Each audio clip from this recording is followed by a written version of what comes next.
កងទ័ពអ៊ីស្រាអែលបើកការវាយប្រហារនៅត្រង់ភាគខាងត្បូងនិងកណ្ដាលតំបន់កាហ្សា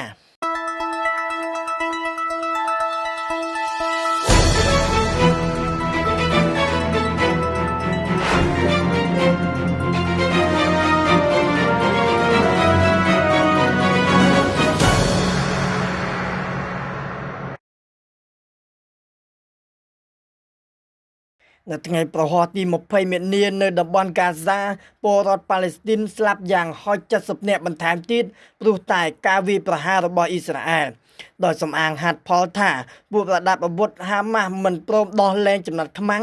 កងទ័ពអ៊ីស្រាអែលបានសម្រុកវាយប្រហារទ្រង់ទ្រាយធំនាប៉ុន្មានថ្ងៃជាប់គ្នាដែលបណ្ដាលឲ្យមនុស្សស្លាប់ជាច្រើនរយនាក់បើតាមអាជ្ញាធរសុខាភិបាលហាម៉ាស់ការវាយប្រហាររបស់អ៊ីស្រាអែលត្រឹមតែ3ថ្ងៃចុងក្រោយនេះបានបណ្ដាលឲ្យពលរដ្ឋប៉ាឡេស្ទីនស្លាប់យ៉ាងតិច510នាក់កងទ័ពអ៊ីស្រាអែលបើកការវាយប្រហារនៅត្រង់ភាគខាងត្បូងនិងកណ្ដាលតំបន់កាហ្សាដែលបង្កវិនាសកម្មជីវិតមនុស្សនិងហេដ្ឋារចនាសម្ព័ន្ធជាច្រើនរដ្ឋមន្ត្រីការពារជាតិអ៊ីស្រាអែលលោកអ៊ីស្រាអែលខាតបានព្រមានជាស្រេចថា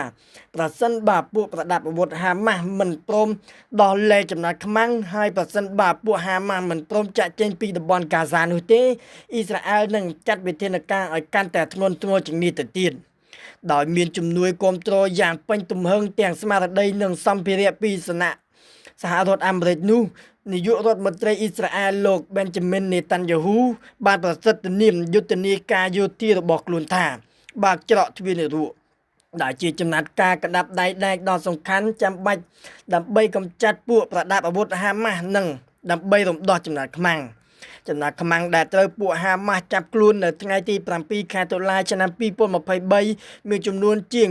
250នាក់ក៏ប៉ុន្តែក្រោយដោះដូរចំណាត់ខ្មាំងជាច្រើនលើកពេលនេះចំណាត់ខ្មាំងនៅសល់ក្នុងដៃហាម៉ាស់ចំនួនតែ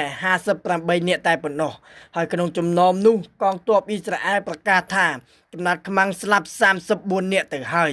តែអ៊ីស្រាអែលអះអាងថាខ្លួនមានកាតព្វកិច្ចត្រូវតែនាំយកចំណាត់ខ្មាំងទាំងអស់ឲ្យត្រឡប់មកវិញទាំងអ្នកមានជីវិតនិងសាកសពទោះបីជាយ៉ាងណាក្តីនៅអ៊ីស្រាអែលមានបាតកោរាប់ពាន់នាក់បានជួបជុំគ្នាដើម្បីតវ៉ាប្រឆាំងនឹងលោក Benjamin Netanyahu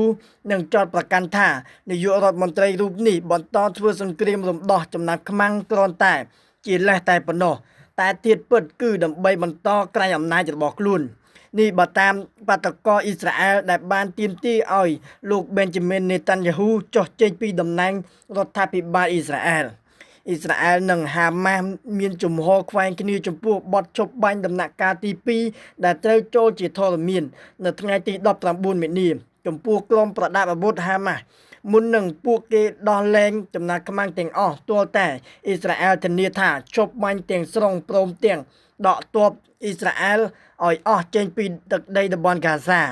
ហើយបើកច្រកផ្លូវជំនួយមនុស្សធម៌ឡើងវិញក៏ប៉ុន្តែអ៊ីស្រាអែលមិនត្រឹមតែបិទផ្លូវជំនួយមនុស្សធម៌និងមិន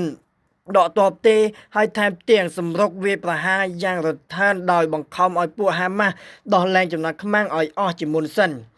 មិនតែប៉ុណ្ណោះអ៊ីស្រាអែលដែលចាត់ទុកពួកហាម៉ាស់ជាប្រភពនៃការគំរាមកំហែងបានទាមទារឲ្យពួកហាម៉ាស់ដកខ្លួនទាំងស្រុងចេញពីតំបន់កាហ្សាគួរឲ្យដឹងដែរថាការវាយប្រហារបំផ្ទុះគ្រាប់នៅកាហ្សានៅថ្ងៃពុធទី19មីនាបានបណ្ដាលឲ្យ